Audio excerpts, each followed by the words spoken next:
Got to get right into this. It's Opie and Anthony in studio. Guy Ritchie, and he just shook all our hands and like you smell good, man. I don't know if I'm supposed to be saying that, but we really are like three fairies. He walks in, and we're all like, "You smell terrific, Guy." And I'm like, "What is that?" He goes, "Polo." Like I'm an idiot. And he's right. Is it just Polo? I got to go back to Polo. I think it's really good. I used to wear that when I was in high school. I had a sweater. I always thought girls liked it. It's good. I'm trying out all these fancy, stupid colognes, it's Polo. No, it's old school. It's old school Polo. I tried the new Polo. The new Polo wasn't doing it for me. So I went back to the old green bottle. Yeah. Oh, okay. Now, is this some kind of trick? Like you squirt your hands and then we're all distracted like, wow, Guy Ritchie smells good. You're embarrassing me now.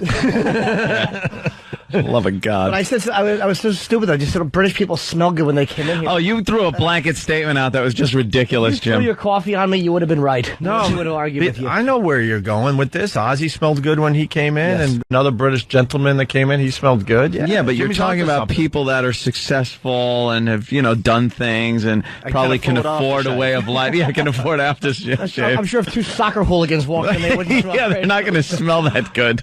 That's right. Rich people soccer hooligans. Guy Ritchie, I got to start by saying Snatch is one of my favorite movies of all time. I know you're not here promoting that, but I just got to get it out of the way, man. Thank you very much. I got some friends, and we just quote lines from that movie. It's just an amazing movie. I don't even know if everyone has really seen that movie and appreciate it for what it is. Well, go out and buy it, because I've still got vast shares in the film itself. Do you really? Yeah. Because I think it's one of those movies that should really just be out there. It is a good one. It kind of has cult status too now. It's one of those movies that kind of gotten that cult, little cult spot in history. And I thought it was hilarious on the DVD where you could put the subtitles on for just Brad Pitt's part. I thought that was brilliant.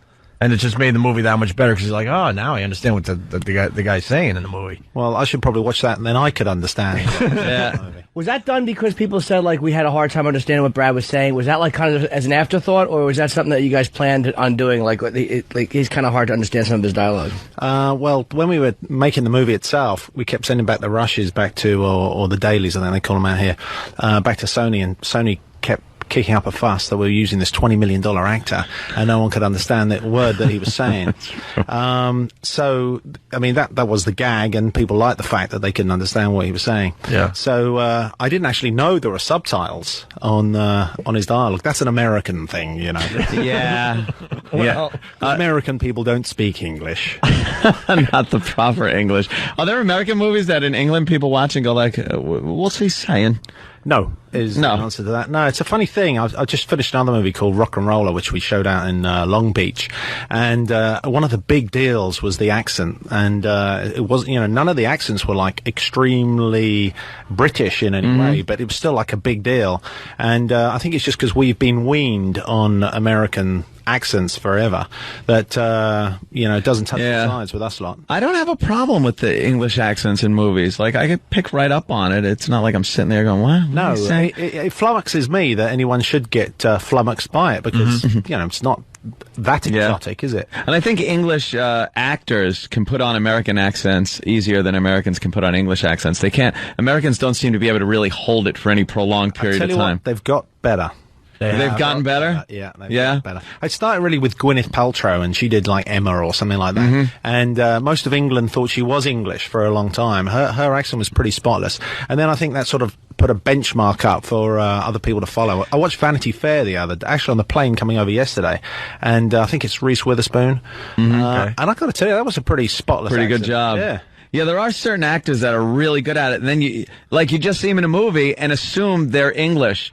And you hear they do an interview, or you assume they're American, and you hear an interview and go, what? Why is he talking like that? Gary Oldman, I had no idea was not American. Really? I heard him speak. I'm like, ooh, you see him in an interview. Christian Bale's another one. Christian Bale. I tell you what, I like Christian Bale. Christian Bale's great, man. Great. Yeah. No, who was great too was Kevin Costner in Robin Hood. His accent was just terrific. Shut up. Or how about Michelle Pfeiffer, God love her? She can't even do Southern for an entire film. Right. A Dangerous Mind. It's like, where are you from? Boston or South Carolina? I love the actors or actresses. They just give up halfway through the movie. They just can't keep it going. Yeah, you're right, Jimmy. Yeah, that's where Aldman blew me away. I heard him speaking. I'm like, he is British. Damn it! It's not one of ours. No, you're right. I mean, there are people that are very good at it, and those that are good at it. It's an impressive, impressive quality. But you think if you're an actor, that's what you would be good at, wouldn't you? And I'm quite surprised by some people that aren't good at it. Yeah. Some people are just really bad at it. Oh, yeah, they're rank. Can't do it. Jason Statham, he's in Revolver. Yeah, he's actually not the best example of an accent man. But he's fantastic, man.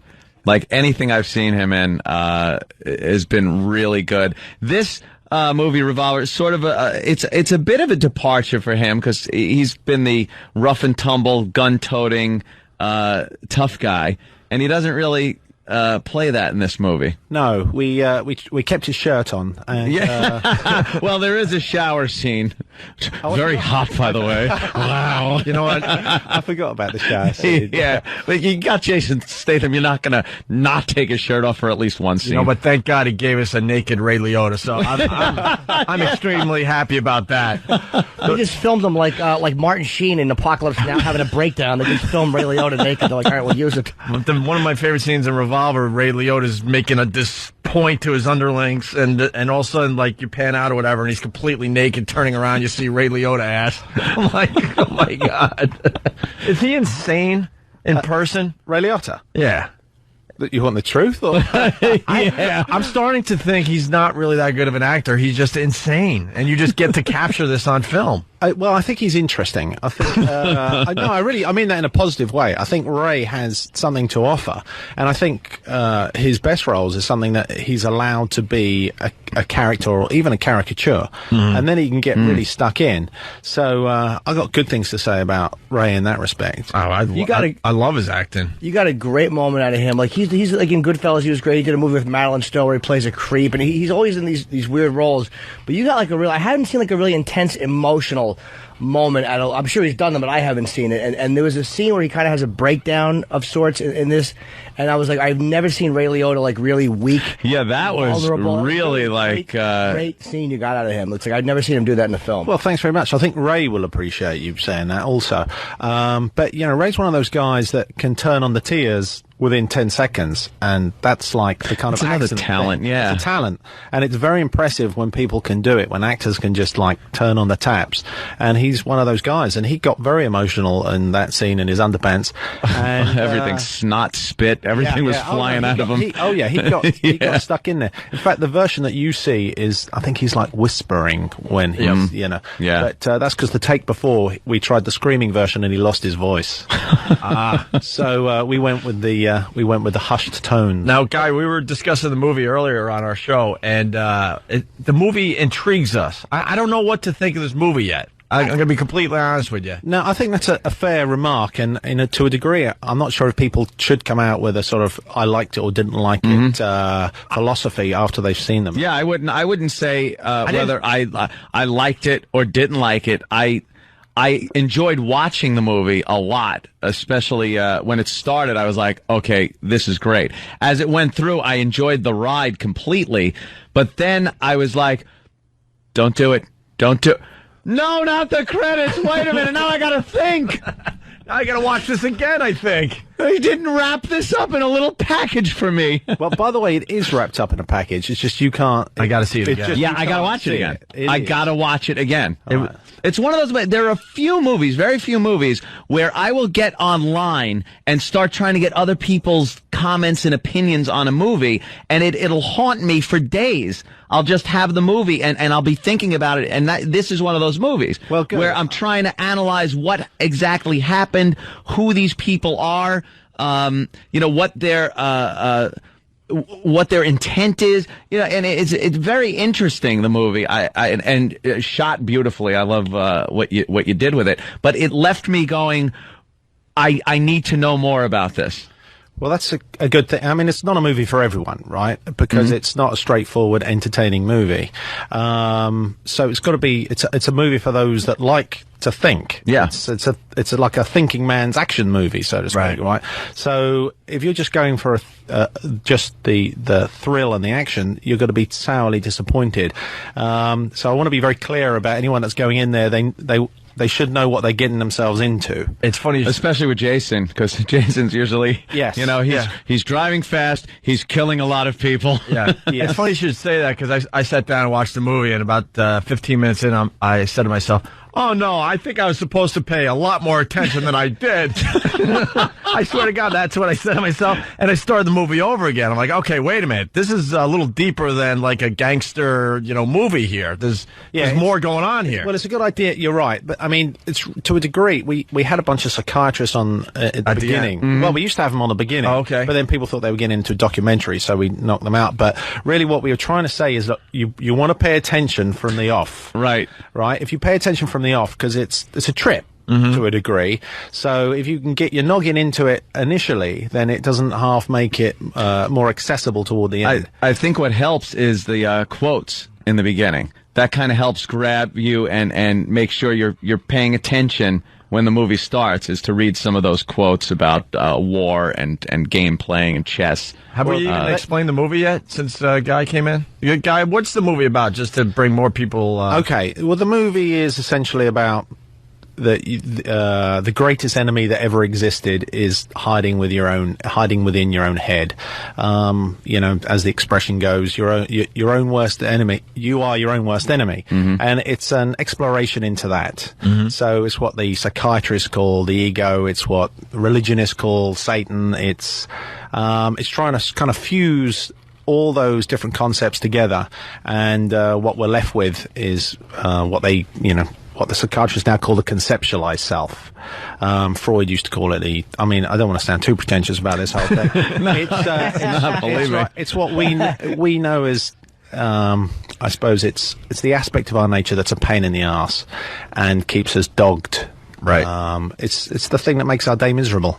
Tremendous amount of chess in this movie too, which I liked, because I'm a chess freak, so it was kind of nice to see like every other scene had like some sort of a chess theme to it, which made me. And it was being used as a vehicle to have the communication between the two characters. Yeah, which it wasn't good. just background. And the way that was shot, I really liked that. The low angle on the chessboard, looking at the characters through the chess pieces, was really well done. They're both in focus, which that's what got me. Which is tough to do, and we created a lens just for that, so you could have a vast chess piece right up front and still keep the actor in focus.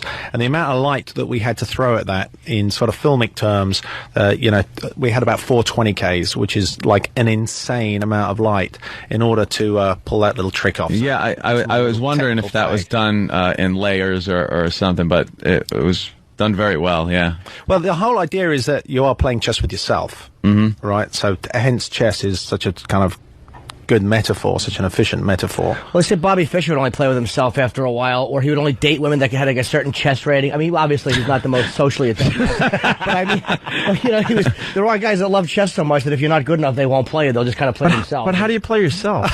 You just do. He's out of his mind. Yeah. He's out of his mind. How do he wanted to get Phillies because he was afraid they're going to affect his brain waves. He played Boris Spassky. He had to have another seat brought in. He was nuts.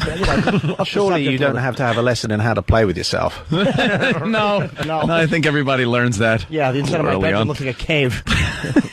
Stalactite. All right. Are you a good player? Are you a good chess player? I'm actually a crap chess player, but I do play a lot of chess. Do you? I heard Kubrick was great too. Like he used to play on the set of Full Metal Jacket. They say it was like a lot of directors. It seems, I guess, like the whole thought process of what chess does. Chess is the ultimate game in terms of board games. I can't think of anything that as rewarding as a game of chess. It just covers everything. Yeah. Or it's frustrating, though, because nothing makes you feel dumber than somebody smashing you in 8 moves. I've lost in 8 moves, and you just feel retarded. I got a dumber thing. I started playing chess online. I've told the story a couple times, and I started kicking ass. I used to play chess when I was growing up, and I'm kicking ass. I'm really happy, and there's a little chat thing, right? And this person goes, wow, you're pretty good. I'm 9. How old are you? True story. And I turned off the computer. I felt like a creep. I'm like, that's it. I'm done. I'm thinking As Dateline NBC comes in, why don't you sit down and have some cookies, Opie? And I'm thinking I'm playing like, chess people that have the same skill level as me. It's not, They I'm did. playing He was 9. Yeah. There you go. 9-year-olds. So that was it for me getting back into chess. So has the film, have you screened it anywhere? Are people coming out with the same questions like, all right, we're not exactly sure what we just saw as far as... It's not an easy story to follow. No, it's not. Well, the whole point of the story is that fundamentally it is an easy story to follow, right? But your mind is making it complex. That's really what the illustration of the movie is about, is this is dramatically easy. That's a good point, because you start thinking in terms of, I'm missing something, so let me try to fill in the blanks, or let me try to anticipate what's going to happen, and you wind up confusing yourself. Yeah. Instead of just that's the idea. going along. Yeah. The only person that's confusing you is you. Right. Yeah. And that's kind of the gist of the movie. And that's the gist of the movie. It's a really easy point to understand, is that you are your own worst enemy. Just you will not accept that, because the enemy in your head will make sure that you do not accept it by complicating and confusing the issue. Did Madonna like it? I don't know. Has she seen it? We were saying The Office too. It's one of these movies you should not be late to. We were discussing that. Yeah, you know how you could miss 5 minutes of a movie. You haven't missed anything. This movie, man, Jason Statham sets up the whole thing with a little monologue, whatever. And that's when I had to go back and go, wait a minute, I think I was supposed to pay attention to that. But that is why we put the quotes in. So right, the shrinks and put the quotes in, because they were supposed to be the signpost for, really pay attention now. Did you have Jason cast right away? Did you want him, or did you have other people? Jason, so it was like the idea of who people had in mind for a role. But by the way, if I had anyone else, I wouldn't tell you anyway. You can't do that. But what do I know? Gerard Depardieu was supposed to do it. He dropped out. No, Jason and I have been talking about this concept for a long time. And so he gets the concept, and very few people do get the concept, as I say, because the mind doesn't want to get the concept. So he was a chap that got it, and Jason and I are old mates and sparring partners on the chessboard. So it was a natural fit, and I like Jason as an actor more than I do as an action hero, so to speak. Yeah.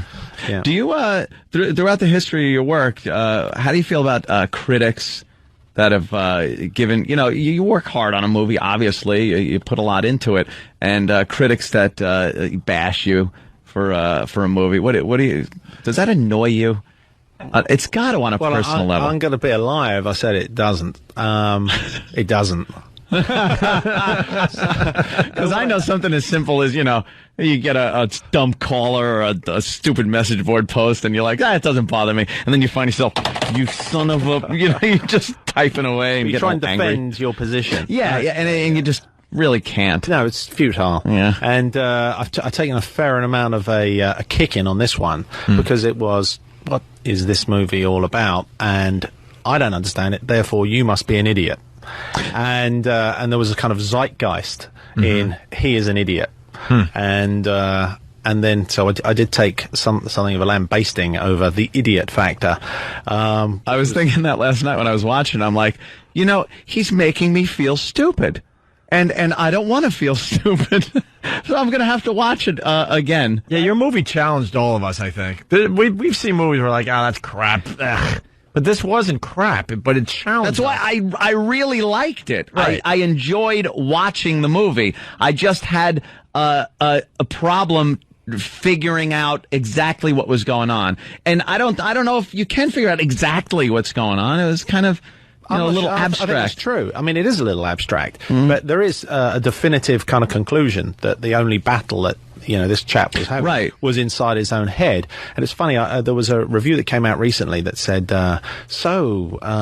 this movie, it built up and it looked like it was going somewhere, and then what the climax was that his own demons were the climax. And I thought, well, shit, isn't that, climax in every movie? Is there ultimately, the demon is the climax. It's your demons are the climax. There is no other climax to any movie. It should be said, too, some of the gun scene, the violence in this movie is really cool.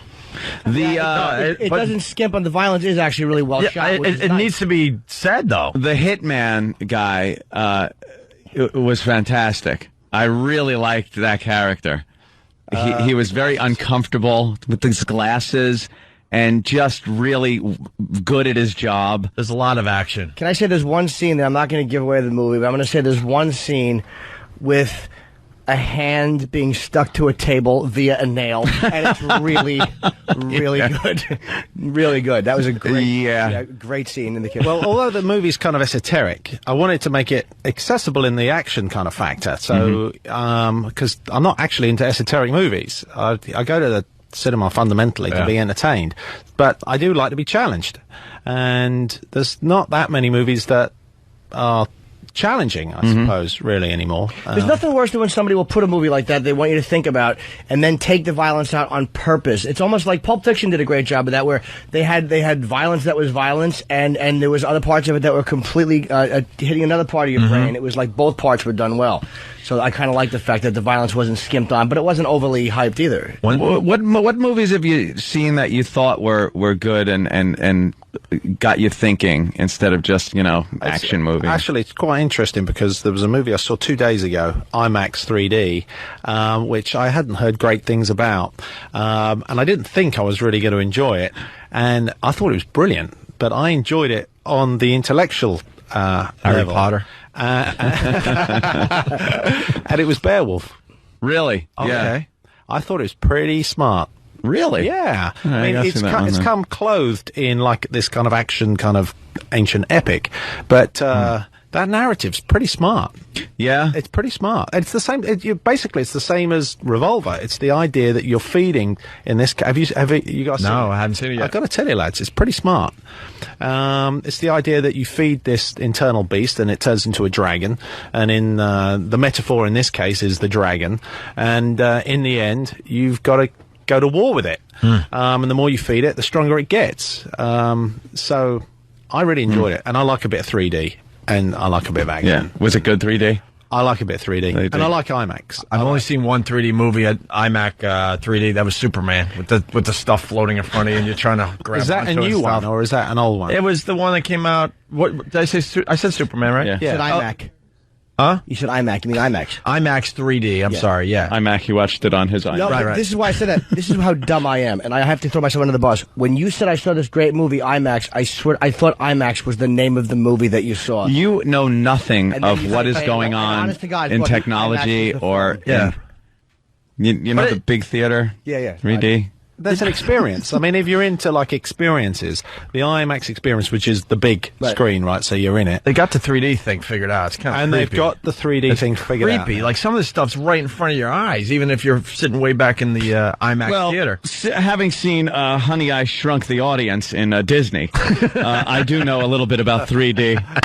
I saw Friday the 13th Part 3 in 3D. I remember. Well, that must have been great back then. Yeah, it was like a spear in a head, and then the rest of it was not 3D. Right. It just stunk. It's the old spear gun, wasn't it? Yeah. I remember. That's right. One other thing about Revolver, why did you decide to tease the audience with that really hot girl, topless? I think it was in a sauna. Or With the steam beer room, bottle, yeah. She with had the beer bottle between her legs. Yeah, it was like in her between her thighs. The thighs. It's obvious she's completely nude, and then she decides she needs a sip of that beer. And the camera followed the bottle up there, Guy. What's up with that? She was England's most famous lap dancing queen. Really? And was, famous for getting her entire kit off. And strangely, and the reason we chose her because we didn't think we would have any problems on the day removing the bottle, right? But on the day she became all prudish. And actually, she is wearing a pair of undershorts. Really? Behind that bottle. Not that we were going to reveal anything anyway, but it was funny how coy she suddenly became. So you had to shoot it a different way. No, we shot it the same way. I think we painted out her shorts in the end. I mean, she had a bigger pair of boxer shorts on than me, but she became really prudish. But the idea is that it's all these different forms of seduction. Yeah. So we did use a couple of rather fit young ladies in there. Yeah. And Lord John different characters represent different aspects of vice. And Lord John, who was the Chinese chap, his ladies corresponded to Vice. Yeah. You see, how familiar are you with John Woo's films? Like, not the American stuff, but the stuff he did with, like, Chow Yun-Fat, like Hard Boiled and stuff like that. How great are those? Yeah, well, I loved a bit of Hard Boiled, but also they came out from left field. No one was seeing them coming, and they were hard boiled. Yeah. And they were fresh. I think they sort of went somewhere else after a while, but when they first came out, that was good stuff. Well, yeah, after the American, once you try to do violence, like, Americanized is very difficult. You know, he was doing just free-range shooting over there, and then Nicolas Cage shows up, and he's a good actor, but it was like, ugh, all right, face off. You know, I mean, it was just senseless violence. The Chinese versions were fantastic. Guy walks in holding the bird, and there's 80 people dead, and you're like, all right, I don't care what's going on. Well, we have to take a break, and we got to get Guy Ritchie out of here. You're doing all the interviews today? I am, chaps, but thanks a lot for having me on, and thanks for being broad-minded. Well, we were trying to figure it out, you know? I absolutely am going to watch it again, because like I said, I really enjoyed the movie. I enjoyed it, but it was one of those that got me thinking, and I don't know why I enjoy looking at a movie and thinking about it, and I don't know why that annoys me so much. Like, I get annoyed that I have to then go and check what other people thought. But that's like a healthy thing to do. Well, anytime. But why am I so annoyed by it? It's like Clockwork Orange or any other type of film that people see that they have to think about. People like are fairly, ugh, and then like they watch, like everybody else says, "Oh, it was really good." They go, "Oh, okay, now I kind of see it." Well, now Clockwork I've seen like 1,000 times and I love it. But the first time I saw it, I was just sitting there going, "What? Stop! Right. What is this?" It's about an orange. Yeah, it's about an orange. You ass. You summed it all up right there. I've read what it's about, and I still really couldn't put it into words. And it's probably my favorite movie. Yeah. When's Revolver come out? Next week? I think it's next Friday. I believe it must be. It says here in theaters next Friday, December 7th. Okay. Okie doke. The movie's called